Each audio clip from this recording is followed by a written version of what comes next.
কাল গাইস কাল কাবো ভাই রেস্টুরেন্ট ঢুকে দেখি চারটার বেশি কোনো ভিডিও নাই, সব ভিডিও আনফ্রেন্ড সব ডিলিট করে ফেলেছে কাব্য ভাই। এটা দেখে খুবই খারাপ লাগলো আমার। আর আস্তে আস্তে আমার গেমিং গেমিং গেমিং কমিউনিটি থেকে সবাই আস্তে আস্তে চলে যাচ্ছে। কিছুদিন আগে গেমিং উইথ তালহা ভাই পাটার বাগান থেকে লিভ নিয়ে নিল, এখন আমাদের থেকে আবার গেমিং উইথ কাব্য ভাই চলে যাচ্ছে। বিষয়টা আসলেই অনেক দুঃখজনক বিষয়টা।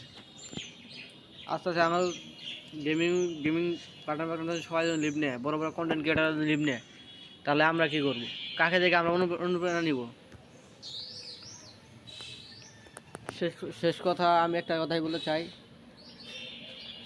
কাব্য ভাই কাম ব্যাক, আমাদের মেস থেকে চলে যান না, কাম ব্যাক করেন কাব্য ভাই।